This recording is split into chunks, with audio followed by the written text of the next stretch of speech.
Hey guys, welcome back to my YouTube channel unique classes. आप सभी का स्वागत है आप सभी के यूट्यूब चैनल यूनिक क्लासेस में। मैं फिर से आप सभी के साथ एक बार फिर से मिली हूँ। आप सभी को जो हमारे इकोनॉमिक्स की क्लासेस होती हैं, आप सभी को जैसे कि पता होगा, जो इकोनॉमिक्स की क्लासेस हैं आपको बिल्कुल फ्री हमारे यूट्यूब चैनल पर मिल रही है हिंदी मीडियम के लिए। उसमें हमने जो अपना चैप्टर 3 शुरू कर रखा है, मुद्रा और बैंकिंग। तो मुद्रा और बैंकिंग के हमने पहले ही जो एमसीक्यूज़ के 2 पार्ट्स अपलोड कर चुके हैं। ये आपका पार्ट नंबर 3 है। तो चलिए देखते हैं। इसके साथ साथ जो इकोनॉमिक्स का सैम्पल पेपर हिंदी मीडियम में आप सभी को प्रोवाइड करवा दिया गया है, आप जाइए फटाफट उसे भी चेक कर लीजिए। उसका लिंक आपको डिस्क्रिप्शन बॉक्स में दे दिया जाएगा, वहाँ पर जाकर आप चेक कर सकते हैं। अब देखिए, यहाँ पर जो क्वेश्चन है आपका 31 वाला है, ये क्या कह रहा है। इससे पहले आप सभी से एक और रिक्वेस्ट है कि आप सभी क्या करेंगे, अगर वीडियो अच्छी लगेगी तो लाइक करेंगे, शेयर करेंगे, और साथ ही साथ नए हैं तो चैनल को सब्सक्राइब कर दीजिए। और आप क्या करेंगे, कमेंट बॉक्स में मुझे कमेंट करके जरूर बताइएगा कैसी लगी वीडियो, ठीक है।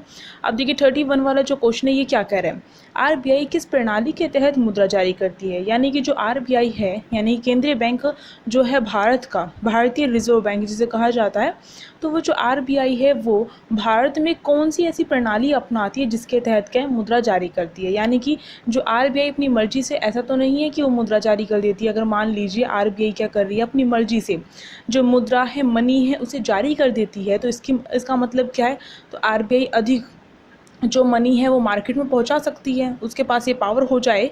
तो क्या होगा इससे, ये क्यों रोक लगाई गई है, क्यों एक प्रणाली बनाई गई है, इसके पीछे एक रीज़न है। इकोनॉमिक्स पढ़ रहे हैं तो हर किसी का एक रीज़न होगा, और हर किसी का एक रीज़न मैं आपको ज़रूर दूंगी, ठीक है। अब यहाँ पर क्या रीज़न रहा है ये प्रणाली अपनाने का, ये रीज़न रहा है कि अगर आरबीआई के ऊपर किसी तरीके का कोई भी दबाव नहीं होगा, किसी प्रणाली के तहत उसे जो मुद्रा है वो जारी नहीं करनी होगी, तो अपनी मर्जी से करेगी। तो वो क्या करेगी, जब उसे दिखेगा कि बाजार में क्या है, लोगों को मनी की ज़रूरत है, तो वो क्या है, पैसे वहाँ पर पहुँचा देगी, मतलब कि मुद्रा जारी कर देगी और मार्केट में मनी पहुँच जाएगी। इससे क्या होगा, जब मार्केट में, मैंने जैसे आपको बताया था, मार्केट में जो मनी है, जो मुद्रा है, अगर वह ज़्यादा पहुंच जाती है तो इसकी वजह से क्या होता है, जो कीमत होती है, जो प्राइस होता है, वो भी क्या है, वो भी बढ़ जाएगा। कि वस्तुओं का किस तरीके से बढ़ेगा, इसके पीछे एक साइकिल टाइप है। यानी कि इसके पीछे एक कहानी है कि अगर जो है आरबीआई जो भी मुद्रा है, अगर उसे ज़्यादा जारी कर देगी और मनी जो है मार्केट में ज़्यादा पहुंच जाएगी, लोगों के पास अब क्या है, अपनी आवश्यकताओं को पूरा करने के लिए धन है, साथ ही साथ क्या है, अपनी विलासितापूर्ण वस्तुओं को पूरा करने के लिए भी धन उनके पास आ जाएगा। इसका मतलब मनी ज़्यादा आ गई है। अब आप खुद से लेकर चलिए, अगर आपके पास क्या है, 1000 रुपये हैं एक महीने के, तो आप देख देख के खर्च करेंगे, और फिर अगर आपको 2000 दे दिए जाएँ तो आप क्या करेंगे, इतना नहीं देखेंगे, जो आवश्यकताएं वो तो पूरी हो रही हैं, इससे ज़्यादा खर्च करने की आप क्या करेंगे, कोशिश करेंगे, अपनी हर ऐशो आराम पूरा करने की कोशिश करेंगे। तो आप क्या करेंगे, वस्तुओं की मांग करेंगे। जब वस्तुओं की मांग ज़्यादा होती है, तो आपने 11वीं क्लास में पढ़ा होगा, जब वस्तुओं की मांग ज़्यादा होती है और पूर्ति उसके अकॉर्डिंग नहीं होती है, तो कीमत क्या है, बढ़ जाती है, ठीक है। यानी कि जब पूर्ति नहीं कर पाता है, उत्पादक करता जो है वो पूर्ति नहीं कर पाता, जो प्रोडक्शन कर रहा है वस्तुओं का, वो उसकी पूर्ति नहीं कर पाता, संसाधन सीमित है, इस वजह से नहीं कर पाता है, तो वो क्या करता है, अब उसे दिखेगा कि मेरी जो वस्तु है उसकी मांग इतनी ज़्यादा बढ़ रही है, तो मैं क्या करूँ, अपनी जो कीमतें उसे बढ़ा दूँ, और फिर क्या सिचुएशन क्या हो जाएगी, ठीक हो जाएगी। जितनी, क्योंकि अगर वो जो प्राइस अगर वो बढ़ा देगा, तो जितना वो प्राइस कम करके क्या कर रहा था, बेच रहा था, अब वो प्राइस बढ़ाकर भी क्या करेगा, उतना ही मुनाफा कमा लेगा।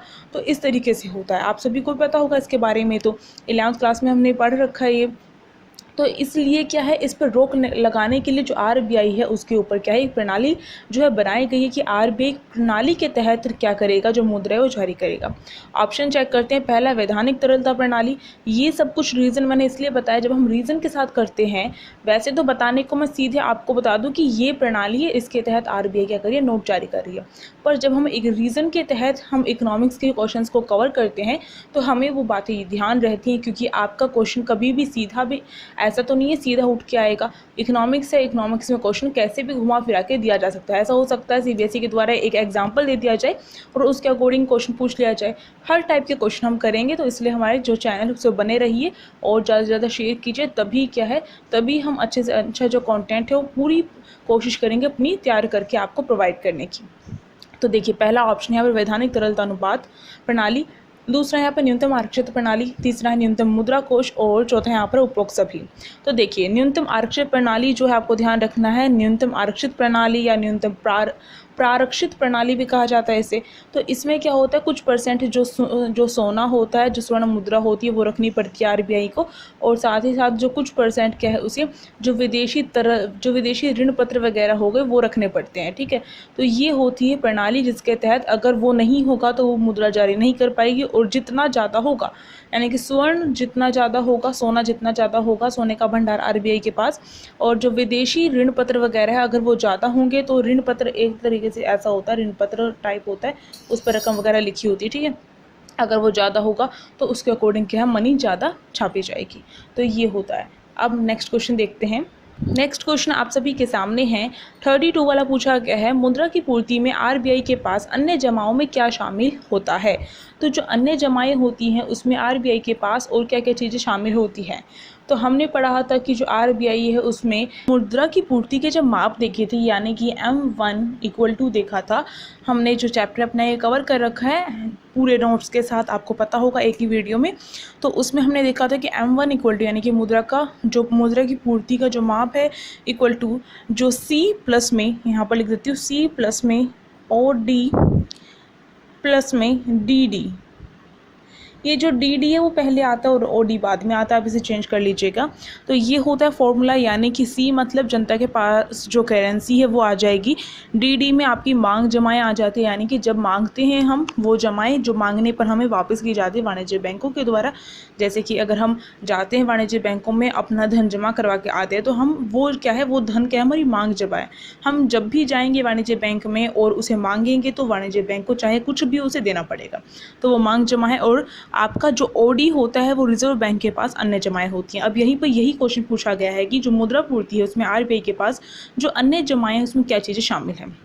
पहला ऑप्शन है सार्वजनिक वित्तीय संस्थाओं की मांग जमा, दूसरा ऑप्शन है विदेशी केंद्रीय बैंक की मांग जमा, तीसरा ऑप्शन है यहाँ पर अंतर्राष्ट्रीय वित्तीय संस्थाओं की मांग जमा, और चौथा है उपरोक्त सभी। तो देखिए सार्वजनिक जो वित्तीय संस्थान होते हैं जैसे कि नाबार्ड हो गया, ठीक है, इसके साथ साथ जो कृषि तथा ग्रामीण विकास का राष्ट्रीय बैंक वगैरह हो गए, ये सारे के सारे क्या होते हैं, सार्वजनिक वित्तीय संस्थाएं होती हैं। तो ये क्या है, ये आरबीआई में शामिल होते हैं अन्य जमाओं के तहत। ये वाला ऑप्शन आपका ठीक हो गया। नेक्स्ट देखिए, नेक्स्ट ऑप्शन है विदेशी केंद्रीय बैंक की मांग जमा, यानी कि विदेशी जो केंद्रीय बैंक होता है और विदेशी जो सरकार होती है वो भी क्या करती है, आरबीआई में जो जमा है वो करती है। तो इसे भी क्या है, अन्य जमाओं में रखा जाता है मांग जमा के अंतर्गत। सी देखिए अंतर्राष्ट्रीय वित्तीय संस्थाओं की मांग जमा, तो जो अंतर्राष्ट्रीय वित्तीय संस्थाएं जैसे कि IMF हो गया, ठीक है, और इसके साथ साथ WHO हो गया, तो ये अंतर्राष्ट्रीय तौर पर होते हैं। इंटरनेशनल तौर पर अगर आप पॉल साइंस पढ़ते होंगे तो आपको पता होगा, और वैसे भी कॉमन सी बात है, ये चीज़ें तो होती है। WHO यानी कि वर्ल्ड हेल्थ ऑर्गेनाइजेशन, तो UNO का एक पार्ट है ये। तो इसलिए ये भी क्या है, ये भी जो जमा करती है आरबीआई में, ये भी अन्य जमाओं के तहत आता है, ठीक है। अब जो है इसको लेकर आपके 3 ऑप्शन ठीक है, तो इसको लेकर आपका 4th ऑप्शन ठीक हो जाएगा। अगर आप फर्स्ट ऑप्शन देखकर रह जाते तो आपको लगता है केवल और केवल फर्स्ट ऑप्शन ठीक है, ठीक है, सारे के सारे देखने आपको ऑप्शंस। अब जो है यहाँ पर नेक्स्ट क्वेश्चन देखेंगे हम। नेक्स्ट क्वेश्चन यहाँ पर 33 वाला है, यानी कि 30 तक जो क्वेश्चन हमने पार्ट 1 और पार्ट 2 में कवर कर लिए हैं। हम 31 से स्टार्ट किया हमने। तो देखिए साख सर्जन का सूत्र क्या है, यानी कि फॉर्मूला क्या है साख सर्जन का, ये हमसे पूछा गया है यहाँ पर। तो देखिए पहला यहाँ पर कह रहा है 1/SLR इंटू में प्रारंभिक जमा, दूसरा यहाँ पर कह रहा है कि 1/CRR इंटू में आरंभिक यानी कि प्रारंभिक जमाएं, तीसरा यहाँ पर है 1/CLR इंटू में प्रारंभिक जमाएं, और फोर्थ यहाँ पर 1/LLR इंटू में प्रारंभिक जमाएं। तो आपको ध्यान रखना जो साख सर्जन है उसका जो फॉर्मूला है आपका ये घ वाला है, 1/LLR इंटू में प्रारंभिक जमा। और ये वाला जो फॉर्मूला है ये मैं एक डिफरेंट वीडियो, सेपरेट वीडियो बनाकर आपको समझाऊंगी, क्योंकि ये न्यूमेरिकल है। न्यूमेरिकल से भी आपसे क्वेश्चन पूछा जा सकता है बैंक में, जो न्यूमेरिकल आपका एक केवल और केवल ये न्यूमेरिकल यहाँ से बनता है। और ये फॉर्मूला आपको ध्यान रखना है साख सर्जन का, केवल अभी यही ध्यान रखें। और आप मुझे समय समय पर याद दिलाते रहें कि मुझे इसके ऊपर वीडियो बनानी है, तो मैं आपको फटाफट बनाकर दे दूंगी, क्योंकि कभी कभार हमारे माइंड से भी स्किप हो जाती है बातें। नेक्स्ट क्वेश्चन यहाँ पर 34 वाला, करेंसी प्राधिकारी कौन है? करेंसी प्राधिकारी कौन होता है? पहला व्यापारिक बैंक, दूसरा जनता का बैंक, तीसरा केंद्रीय बैंक और चौथा वाणिज्यिक बैंक। तो करेंसी प्राधिकारी यानी करेंसी को जारी करने वाला, उसका जो प्राधिकारी है, अधिकारी से भी ऊपर है जो, तो वो कौन है? व्यापारिक बैंक, जनता का बैंक, वाणिज्य बैंक, तीनों एक ही बात है। कमर्शियल बैंक यानी कि वाणिज्य बैंक, और उसी को हम व्यापारिक बैंक भी कहते हैं। जनता का बैंक यानी हमारा बैंक भी कौन सा है? आरबीआई तो नहीं है, हमारा बैंक सीधे संपर्क किसके साथ होता है? हमारा भी वाणिज्य बैंकों के साथ यानी कि व्यापारिक बैंकों के साथ होता है। तो तीनों चीज़ें यहाँ पर ये एक ही हैं। अब यहाँ पर केंद्रीय बैंक देखिए यानी कि आरबीआई, जो आरबीआई है वो करेंसी प्राधिकारी होता है, इसलिए ये आपका सी वाला ऑप्शन ठीक हो जाएगा। नेक्स्ट क्वेश्चन पे चलते हैं। नेक्स्ट क्वेश्चन 35 वाला है, बैंकों का बैंक कौन है? तो यहाँ पर क्वेश्चन पूछा गया बैंकों का बैंक कौन होता है? पहला व्यापारिक बैंक, दूसरा जनता का बैंक, तीसरा यहाँ पर केंद्रीय बैंक और चौथा यहाँ पर वाणिज्यिक बैंक। एक काम करना है आप सभी को, आप सभी क्या करेंगे, अगर आपको आता है किसी का आंसर तो आप क्या करेंगे, वीडियो को पॉज करेंगे और आंसर देते हुए चलेंगे। इससे आपका ही बेनिफिट होगा, क्योंकि इससे क्या है, आपको पता चलेगा कि आपके कितने आंसर ठीक हैं। और कोई भी यहाँ पर चीटिंग नहीं करनी है, ऐसा नहीं करना है कि आप आंसर देके फिर आंसर बता रहे हैं कमेंट बॉक्स में।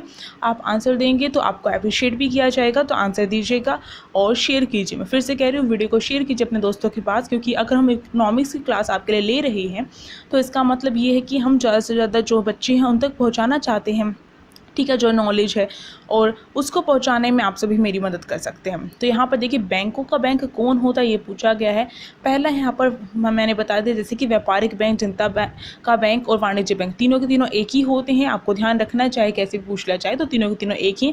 और आरबीआई जो है आपका बैंकों का बैंक होता है। जब हमने आरबीआई के जो है कार्य पढ़े थे तो उसमें हमने पढ़ा था कि आरबीआई क्या है, सरकार का बैंक है, बैंकों का बैंक है। तो यहाँ पर बैंकों के बैंक का मतलब क्या होता है? कई बार ये भी क्वेश्चन पूछ लिया जाता है कि बैंकों का बैंक जो आरबीआई का कार्य है उसके अंतर्गत क्या है, क्या बताना चाहते हैं, मतलब कि अगर क्या काम उसके अंदर इंक्लूड किए जाएंगे। ये क्वेश्चन शायद मैंने इसी प्रीवियस वाले जो वीडियो थी उसमें कवर भी किया था। ठीक है, बैंकों का बैंक किस प्रकार से है, यानी कि अगर कभी भी बैंक, जैसे कि हम अगर देखें, अगर हमें क्या है, हमें हमारा और बैंक का संबंध किस प्रकार का है, एक ग्राहक किस, हमारा और बैंक का संबंध किस प्रकार का है, हम ग्राहक है बैंक के, ठीक है, जो वाणिज्य बैंक होते हैं उनके हम ग्राहक है। जैसे कि एसबीआई को लेकर चले तो हम उसके ग्राहक है। इसी प्रकार से जो वाणिज्य बैंक होते हैं उनका संबंध आरबीआई से कैसे होता है, आरबीआई के ग्राहक कौन होंगे, वाणिज्यिक बैंक होंगे।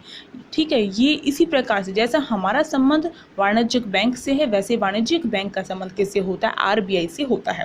यानी कि जब हमें क्या होती है, हमें कभी भी लोन की जरूरत पड़ती है या फिर अपना जो धन वगैरह है वो जमा करवाना है, तो हम कहाँ जाते हैं, अपने वाणिज्यिक बैंक, जो आसपास जो भी वाणिज्यिक बैंक होते हैं उसमें जाते हैं और अपना जो धन होता है वो जमा करवा लेते हैं, या फिर अगर लोन लेना होता है तो लोन ले लेते हैं। तो इसी तरीके से आप रिलेट करते हुए चलिए, ये बात आपको हमेशा ध्यान रखनी है, हमारा संबंध जैसा वाणिज्यिक बैंक से है वैसा वाणिज्य बैंक का संबंध आरबीआई से है। तो आरबीआई, तो वाणिज्य बैंकों को कभी भी लोन की जरूरत पड़ती है, यानी कि धन की जरूरत पड़ती है, या कभी भी क्या है उसे अपना एक्स्ट्रा जो मनी है वो कहीं सेफ जगह पर उसे क्या करना है, जमा करवाना है, तो वो कौन करता है, कहाँ पर करवाता है, आरबीआई में करवाता है। ठीक है, आरबीआई से करता है, वो ग्राहक के तौर पर कार्य होता है उनके बीच में। तो इसलिए यहाँ पर बैंकों का बैंक कौन होगा, आरबीआई होगा। तो ये हो गया इसका ग वाला, इसका ऑप्शन। ठीक, नेक्स्ट क्वेश्चन पे चलते हैं। नेक्स्ट क्वेश्चन 36 वाला है, हमसे पूछा गया है भारत में केंद्र सरकार की ओर से कौन करेंसी जारी करता है। तो भारत सरकार जो है, यानी कि भारत में जो केंद्र सरकार है उसकी ओर से करेंसी कौन जारी करता है, करेंसी का नोट। पहला है यहाँ पर नाबार्ड, दूसरा भारतीय रिजर्व बैंक, तीसरा विश्व बैंक और चौथा स्टेट बैंक यानी कि भारतीय स्टेट बैंक यानी कि एसबीआई। तो चाहे कैसे भी घुमाकर पूछा जाए क्वेश्चन क्या कह रहा है कि करेंसी कौन जारी करता, तो हमको साफ साफ पता है आरबीआई का कार्य यही है कि वो क्या है, करेंसी जारी करता है। सबसे पहला कार्य तो यही है उसका। तो भारत में करेंसी आरबीआई जारी करता है, चाहे वो केंद्र सरकार की तरफ से करे या चाहे वो कैसे भी करे।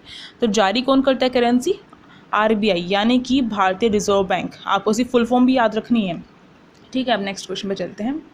और इसमें भी एक मैं यहाँ पर आपको बात बता दूँ, करेंसी तो ये जारी करता है, पर 1 रुपये का जो नोट होता है और जो सभी के सभी जो सिक्के होते हैं वो क्या है, वो ये जारी नहीं करता है। आपको ध्यान रखने है, वो कौन जारी करता है, भारत का जो सरकारी जो वित्त मंत्रालय होता है उसके द्वारा क्या होता है, वो जारी किए जाते हैं सिक्के और 1 रुपये का नोट। आपको ध्यान रखना है। नेक्स्ट क्वेश्चन हमारे सामने 37 है, बैंक अपने पास कितना नगद कोष रखते हैं। तो बैंक अपने पास कितना नगद कोष रखते हैं ये पूछा गया है। पहला 10%, दूसरा है यहाँ पे 20%, तीसरा 15% और चौथा 30%। तो आपको पता होगा, ये तो हमने 10th क्लास में भी, अगर आपने इकोनॉमिक्स को ठीक से पढ़ा होगा तो आपको पता होगा कि जो बैंक होते हैं वो अपने पास क्या है, कुछ परसेंट रखते हैं, कुछ परसेंट नगद यानी कि कैश के रूप में रखते हैं कि अगर कभी भी क्या है हमारे ग्राहक जिन्होंने हमसे क्या है पैसे जमा करवा के गए हैं, अगर वो कभी भी मांगने के लिए आ जाते हैं तो तुरंत हम उन्हें क्या है दे दें, क्योंकि बैंकों को पता होता है कि हम क्या है, हम सारे के सारे जो रुपए होते हैं, जो सारे के सारे जो मनी, जो भी मान लीजिए, चलिए एक एग्जांपल लेकर चलती हूँ, ABCOD, ये सारे के सारे क्या करते हैं, ये सारे के सारे आते हैं और आकर क्या करते हैं, जो बैंक होता है बैंक में अपने जो पैसे हैं वो जमा करवा देते हैं। तो इस टाइम पर क्या है, बैंक को ये बात पता होती है कि जो ABCD सारे के सारे जो लोग हैं ये क्या है एक साथ नहीं आएंगे कभी भी पैसे निकलवाने के लिए, तो इनके पैसों का कुछ परसेंट क्या करता है, वो कुछ परसेंट अपने पास रखता है कि अगर मान लीजिए इसमें से कुछ परसेंट जो लोग हैं वो आते हैं और पैसे निकलवाते हैं, तो मैं इन परसेंट जो यहाँ पर रखी है मैंने कैश, इसमें से दे दूँगा, और बाकी पैसों को लोन के तौर पर क्या करता है, जो बैंक होता है वो बाकियों को दे देता है जो लोन लेने के लिए आते हैं। ठीक है, वो यहाँ पर पूछा गया कि वो परसेंटेज कितनी है, कि वो कितना जो कैश अपने पास रखेगा। तो 15% रखा जाता है बैंक के द्वारा। तो यहाँ पर सी वाला ऑप्शन ठीक हो जाएगा। नेक्स्ट क्वेश्चन पे चलते हैं।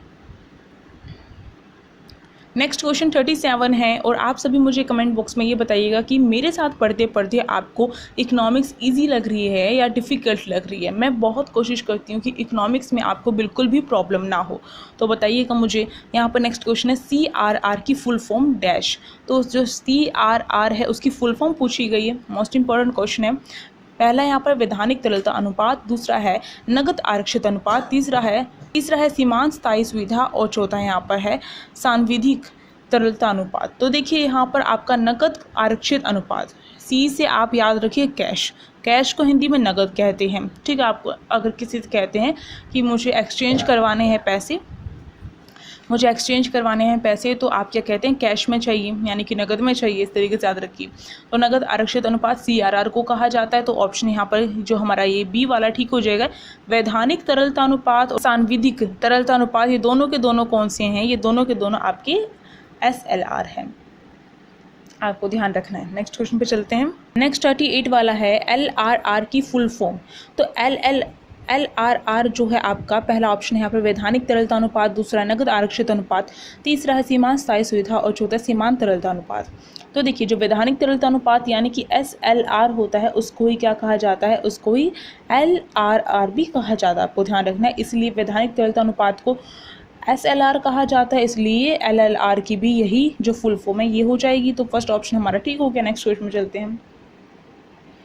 नेक्स्ट क्वेश्चन यहाँ पर है SLR कितने प्रतिशत आरक्षित कोष होता है। तो कितने परसेंट जो है SLR जो बैंक है, मतलब कि RBI कितने, आपको पता होगा जो RBI होते हैं SLR और CRR को डिसाइड करती है कि इतने परसेंट जो होगा।